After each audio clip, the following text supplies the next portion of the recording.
হাসপাতালে আহাজারি, প্রতিপক্ষের বাড়িতে আগুন, আধিপত্য নিয়ে দুপক্ষের সংঘর্ষে প্রাণ গেল বাবা ছেলে সহ ৫ জনের। আগে প্রত্যেকটা গুলি করে নিয়েছে, তারপর হচ্ছে কুবাই মারছে। আমার এই ছোট ছোট ছেলে মেয়ে নিয়ে এতিম হয়ে গেলাম, এর জন্য বিচার চাই। পুলিশ জানায়, নড়াইল সদরের সিংহশোলপুর ইউনিয়নের সাবেক চেয়ারম্যান খায়ের গ্রুপের সঙ্গে স্থানীয় প্রভাবশালী খলিল গ্রুপের দীর্ঘদিন ধরে দ্বন্দ্ব চলে আসছিল। এরই জেরে ভোরে বড়কোলা গ্রামে খলিল গ্রুপের সমর্থকদের ওপর অতর্কিত হামলার অভিযোগ ওঠে। এক পর্যায়ে দুপক্ষের লোকজন সংঘর্ষে জড়িয়ে পড়ে। এতে ঘটনাস্থলেই মারা যান বাবা ছেলে সহ ৩ জন।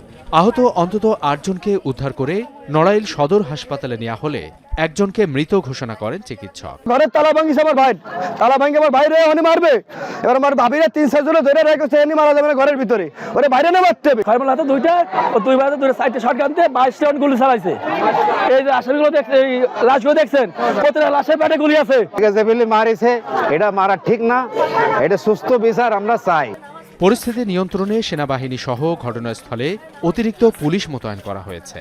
খায়ের মোল্লা গ্রুপ তারা এসে অতর্কিত তাদের বাড়িতে, এই যে ভিকটিম যারা আছে, এই যে খলিল মোল্লা, ওনাদের বাড়িতে এসে আক্রমণ করে। যারা এই ন্যাক্কারজনক ঘটনার সাথে জড়িত তাদের প্রত্যেককে আমরা গ্রেফতার করব এবং আইনের আওতায় আনব।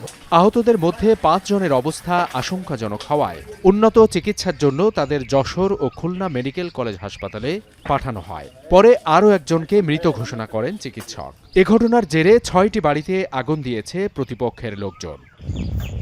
এখন নড়াইল। শিয়া বাটার ও ভিটামিন ই সমৃদ্ধ লিলি বিউটি সোপ, তারুণ্যময় উজ্জ্বল ত্বকের জন্য।